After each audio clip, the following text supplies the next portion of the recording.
Well, I'm pleased to welcome Joe Spinelli back for part two of our interview. And Joe, let's continue to talk a little bit more about the Kroll-Ethisphere, the Year of Global Expansion and Enforcement 2016 Anti-Bribery and Corruption Benchmarking Report. Okay. So, Joe, in the section on stakeholder involvement, the report concludes that 54% of respondents, quote, cited their board of directors as playing an active role, with 48% saying the same of their CEO, unquote. So, Joe, I would have thought it the opposite, as trending toward more engagement from the CEO than the board. So is this like a plus or minus anomaly, so to speak, or is there something else more significant in those numbers? I'm actually astonished that it's that low, Right. only from personal experience. I am on several boards, and I can tell you the awareness and sensitivity to making sure that they have dotted their I's and crossed their T's when it comes to compliance is overwhelming. Right. The CEOs, I think, basically setting the tone at the top for any compliance program, they have to be directly involved. Right. They have to ensure that everyone in the organization knows that they are committed to a compliance function. Sure. Otherwise, it's meaningless. So I'm really surprised at the numbers. From personal experience, I can tell you that that just isn't the case. Right. I will tell you also that the CEOs that I've dealt with are very, very sophisticated in knowing exactly what it is that's expected of them from the government when it comes to FCPA. And what I found interesting too is more and more CEOs are abolishing facilitating payments. Right. They just don't want to be bothered with the problem. It's too confusing. It's confusing, and it's also, it puts them in a vulnerable position potentially. So why bother? Right. You know, we'll just get away from it. I've done training for various organizations, and I'm in the middle of describing what facilitating payments is all about. And the CEO will say, Joe, will you excuse me a second? We're doing away with facilitating payments right now. And I thought it was because I wasn't given a great definition, but that wasn't the case, and fortunately. And I'm seeing a greater involvement in the CEO from many different perspectives. So I'm surprised at the numbers. I think it'll go much higher next year. And I think with each year and with more exposure and more publicity of what's been coming down the pike from an FCPA standpoint, you're going to see the CEOs and the board even more involved. Do you think CEOs have a management challenge when it comes to anti-bribery compliance that they have to manage up in terms of sharing with the board what their risk might be, while they might be curtailing back some of the more aggressive growth forecasts, and of course managing down and making sure that the organization is embracing it? What I've seen is the CEO relying more and more on the corporate compliance officer, because that corporate compliance officer should have a dotted line reporting responsibility to the board. Right. And what I've seen more CEOs do is say, okay, compliance officer, chief compliance officer, I want you to give a report every month to the board on exactly what's transpired, all the investigations, what were the resolutions, and what were the findings. And they should be kept apprised all the time, at the appropriate time, when we're doing that type of internal investigation, because sooner or later we're going to have a discussion with them about potential voluntary disclosure.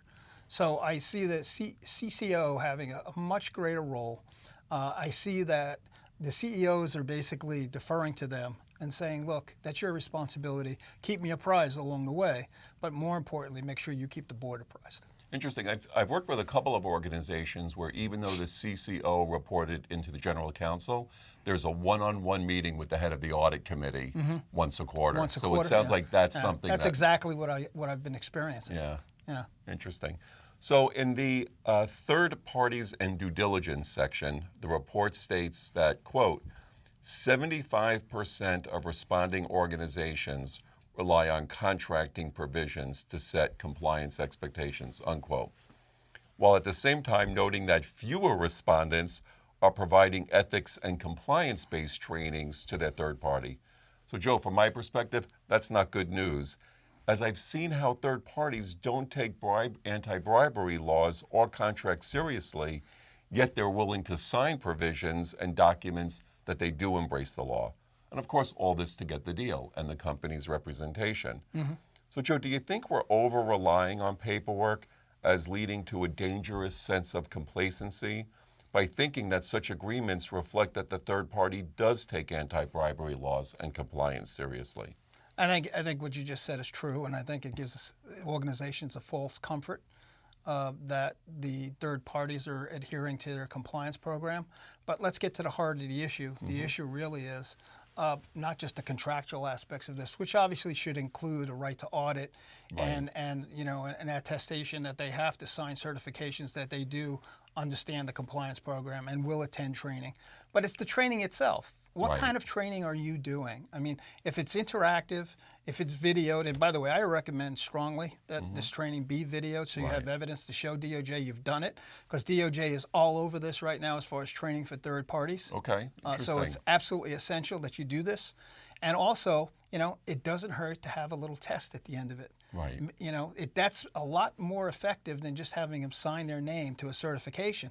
Let's see where they fall in the test. And, I've even had discussions, haven't seen it, but I've had discussions with various chief compliance officers in big organizations who are going to take it to the next level. And if a third party doesn't do well on that test, maybe we terminate the relationship. Yeah. So that's the type of training, that's the type of commitment I think they have to make to train the third parties. And I will tell you that unequivocally, DOJ and the SEC are expecting you to train those third parties, and you better show evidence of it, and it'd be very convincing. Otherwise, I think it's going to be very problematic for the organization. So it's one thing to have documentation at the end of a robust due diligence process that sort of memorializes the training. It's another thing to say, sign this paperwork that you take it seriously. How you get to the end and what you've done to get to the end is really what we're talking about here. And as you said, the DOJ gets it now. Oh, they get it. Yeah. They get it, and they want to make sure you get it. and they are meticulous in basically scrutinizing whether or not you did it right. Right. Interesting. So in the staying on top of your risks section, you address centralization of the compliance function. The report seems to point to a centralized function as being more effective. Now, am I correct in that? And do you see any challenges where centralization leads to the peril of that one-size-fits-all anti-bribery compliance model?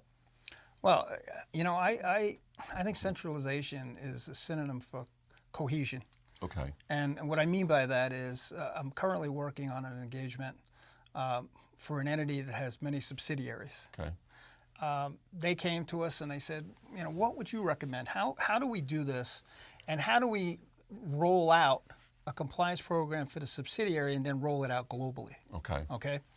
Well, you think about that for a second. What does that entail? It entails a chief compliance officer, number one, writing policies and procedures for that subsidiary. Right. Okay. Do all of those policies and procedures for the subsidiary, are they applicable throughout the entire world? Maybe, maybe not. Or maybe some are and some aren't. Exactly. Okay. So my point is this.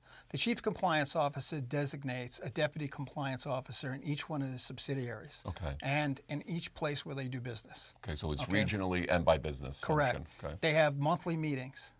Okay. Right. All of the deputies and the chief compliance officer have monthly meetings where they discuss all of the allegations, investigations, hotline complaints, whistleblower complaints, and they stay on top of every aspect of what's needed to have an effective program. Okay.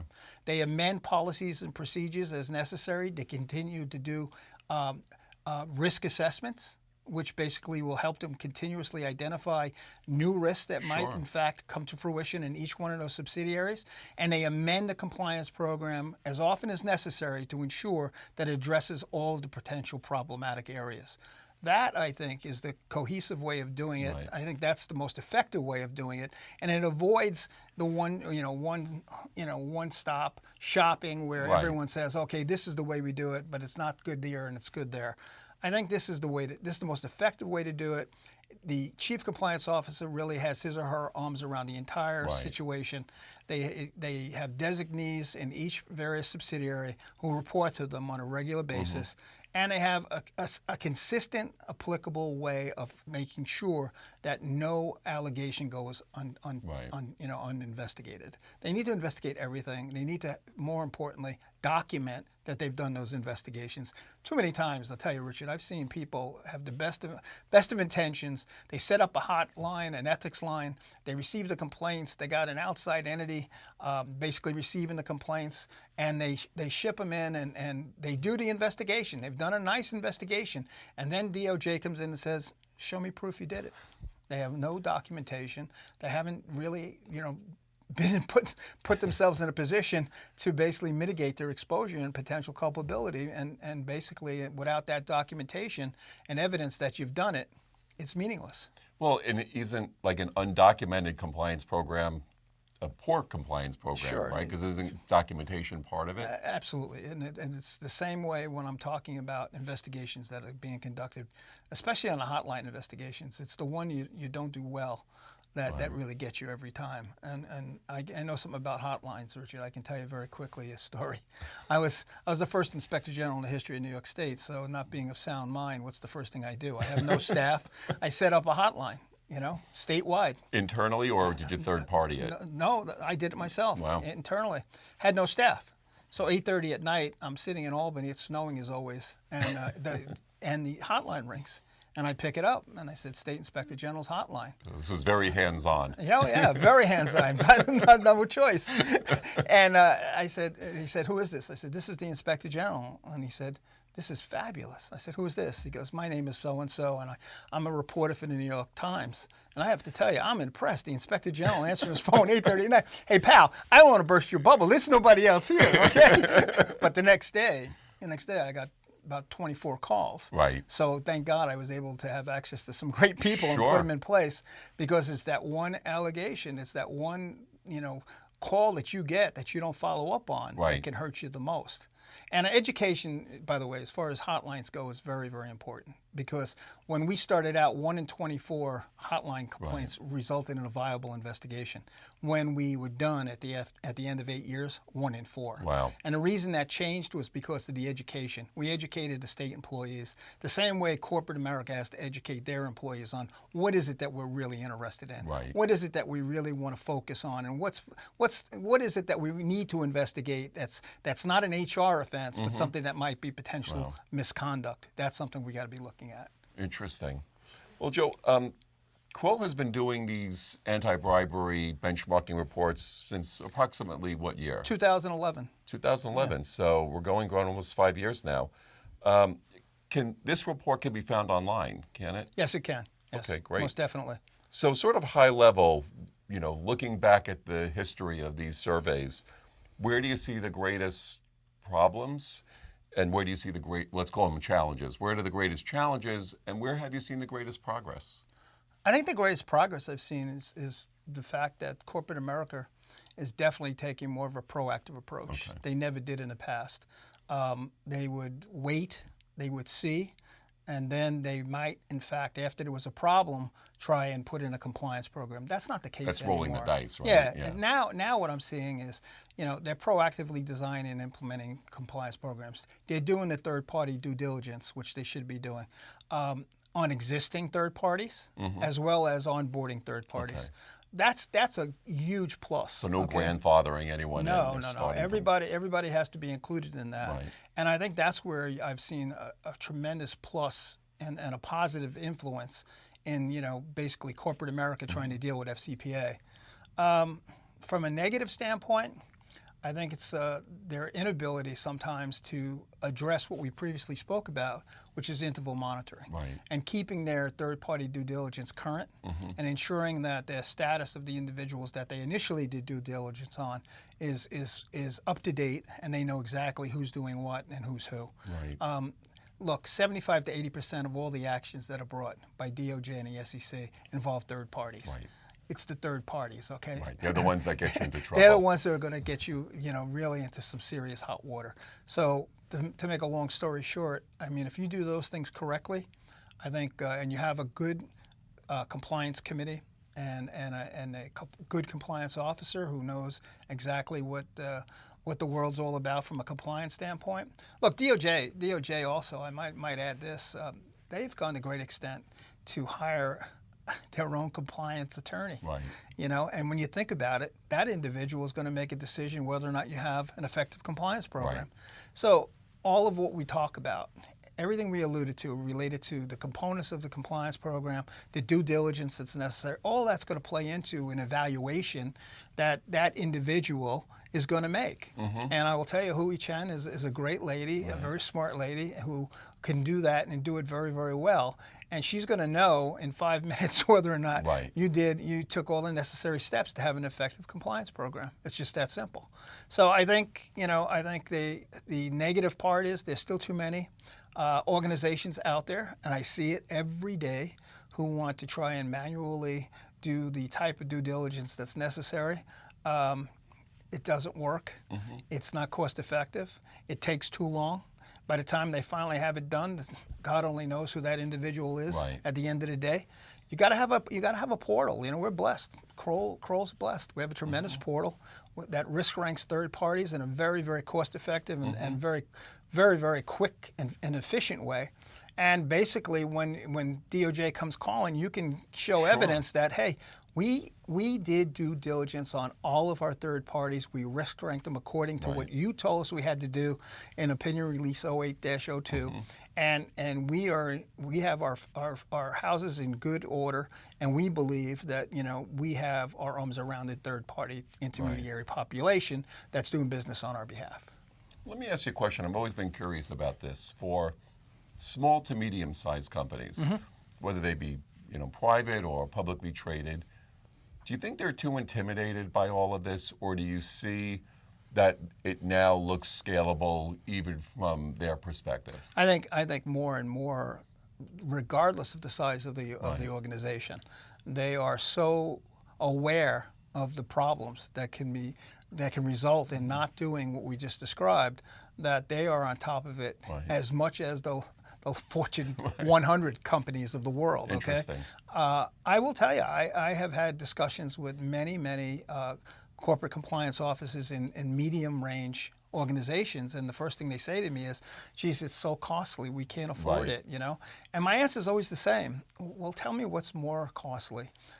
Not doing it, and having the government come at the end of the line, and maybe you have one or two rogue third parties who basically put you in a very precarious situation, or is it better to make an investment, which basically is going to be far less costly, at the end of the day, if in fact you have a problem.